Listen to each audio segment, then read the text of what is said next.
नमस्ते विद्यार्थी मित्रों, आज हम लोग कक्षा 6 में विषय हिंदी में आज हम अभ्यास करेंगे। इसमें इकाई 1, लेकिन हम इकाई 1 में जाने से पहले मैं आपको हिंदी के बारे में कुछ बताना चाहती हूँ।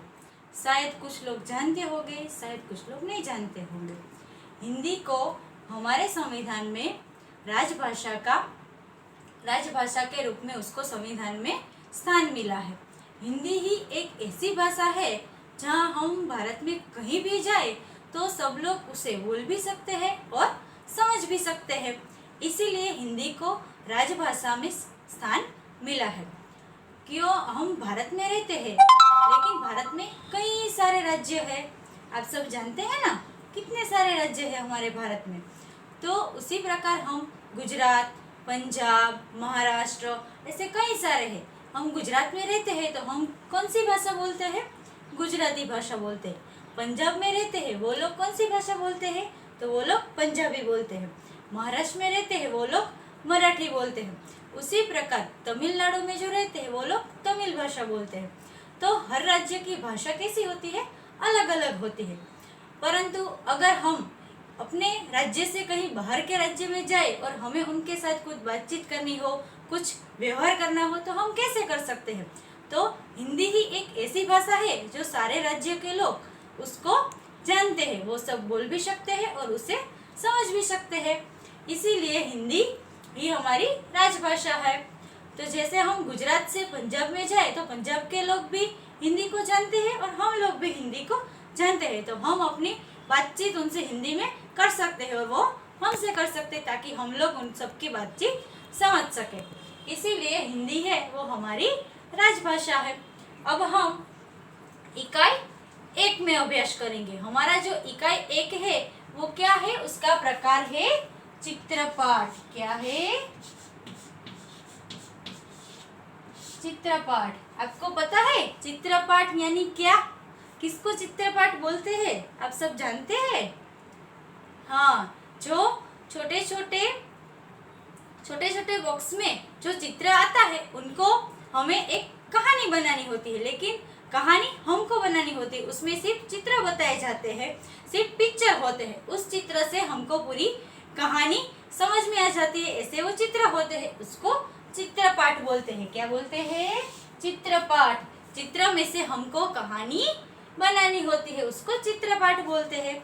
हमारे इकाई 1 का चित्रपाठ है दयालु शिकारी। क्या है?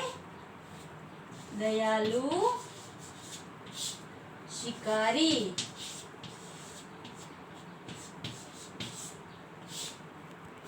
हमारी इकाई 1 का नाम क्या है? दयालु शिकारी। अब आपको मैं कुछ बताना चाहती हूँ। जैसे इस सारा संसार किसने बनाया है? ईश्वर ने, भगवान ने।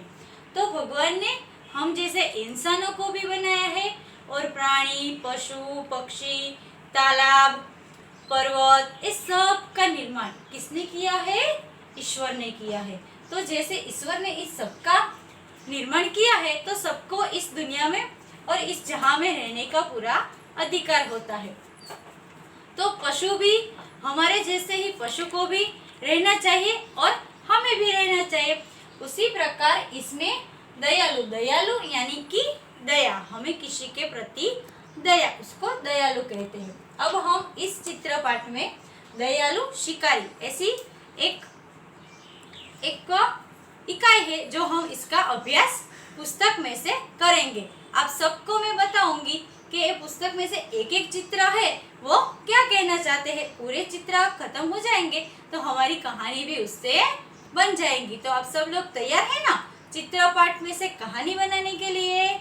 तो चलो अब हम चित्रपाठ में अभ्यास करेंगे। ओके विद्यार्थी मित्रों, अब हम ये आप सब देख सकते हैं कि पहला इकाई है दयालु शिकारी। क्या है? दयालु शिकारी। शिकारी के बारे में आप जानते हैं किसको शिकारी बोलते हैं? हाँ, जो जंगल में जाके जो पशु पक्षी होते हैं उनका शिकार करते हैं, उनको हम क्या बोलते हैं? शिकारी। क्या बोलते हैं? शिकारी। तो ये आप सब चित्र देख सकते हैं। कितने चित्र है?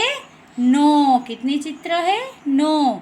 ये 9 चित्र में से हमें अपनी कहानी बनानी है। इस चित्रपट में आपको क्या दिखाई देता है? क्या दिखाई देता है आपको? एक हिरन है ना? ये हिरन है, यहाँ पे शिकारी है, यहाँ पे उसका छोटा बच्चा है जिसको हिरन के छोटे बच्चे को क्या कहते हैं? शावक। क्या कहते हैं? शावक। हाँ, अब हम इसका अभ्यास करेंगे। पहले चित्र में आप देख सकते हैं कि जो हिरन है वो जंगल में घूम रहा है, दौड़ रहा है। आपको दिखाई पड़ता है कि वो हिरन चित्र में दौड़ रहा है। एक शिकारी होता है, जो शिकारी क्यों शिकार करता है? क्योंकि जो शिकारी होता है वो शिकार करके ही अपने घर का गुजरान चलाता है, अपने घर परिवार का भरण पोषण करता है। वो कोई भी पशु या प्राणी का शिकार करके बाजार में उसको बेचता है और उसको पैसे मिलते हैं और उस पैसे से अपना गुजरान चलाता है। तो एक बार एक शिकारी जंगल में आता है, जहाँ जंगल में तो कई सारे पशु पक्षी होते हैं। इस प्रकार एक हिरन उसको दिखाई पड़ता है। तो आप दूसरे चित्र में देख सकते हैं कि शिकारी है वो पेड़ के पीछे छुप गया है। अगर सामने आएगा तो हिरन भाग जाएगा, इसलिए शिकारी पेड़ के पीछे छिपकर हिरन को देख रहा है। तो हिरन जब सामने आता है तो शिकारी, तीसरे चित्र में आप देख सकते हैं कि शिकारी है वो अपना शिकार करने के लिए अपनी बंदूक निकालता है और हिरन को मारता है, हिरन को गोली चलाता है। उस पर निशाना लगाकर हिरन को गोली चलाता है। इस गोली की आवाज़ सुनकर जो दूसरे सारे हिरन होते हैं या कोई भी पशु पक्षी होते हैं वो जंगल में भागने लगते हैं। उनको डर लगता है, इसलिए सब लोग भाग लगते हैं। लेकिन शिकारी ने जिस हिरन पर निशाना लगाया था उस हिरन के पैर में गोली लग जाती है और हिरन वहीं पर बैठ जाता है। हिरन को गोली लगती है तो हिरन वहीं पर बैठ जाता है। आप देख सकते हैं कि हिरन को गोली उसके पैर में लगी है और उसके पास में उसका छोटा बच्चा है। उसको क्या कहते हैं? शावक। क्या कहते हैं? शावक। फिर शिकारी अपना शिकार लेने के लिए वहाँ पर आता है तो देखता है कि हिरन के पैर में गोली लगी है, लेकिन उसके पास जाकर देखता है तो उसने अभी अभी एक छोटे बच्चे को यानी कि शावक को जन्म दिया होता है। तो उसी देखकर शिकारी को भी दया आ जाती है, उनका हृदय परिवर्तन हो जाता है कि उसने अभी एक छोटे बच्चे को यानी कि शावक को जन्म दिया है, तो वो छोटा बच्चा अपनी माँ के बिना कैसे रह सकता है। तो वह शिकारी का हृदय परिवर्तन हो जाता है, उसको दया आ जाती है और वो फिर हिरन को उठाकर वहीं पे एक जो अस्पताल होता है पशुओं का, वहाँ उसे ले जाता है। पशुओं का अस्पताल में उसको ले जाता है, वही नज़ीक में होता है। अस्पताल में लेकर जाता है तो वहाँ पे हिरन को गोली निकाली जाती है और उसको उस पर दवाई भी लगाई जाती है। फिर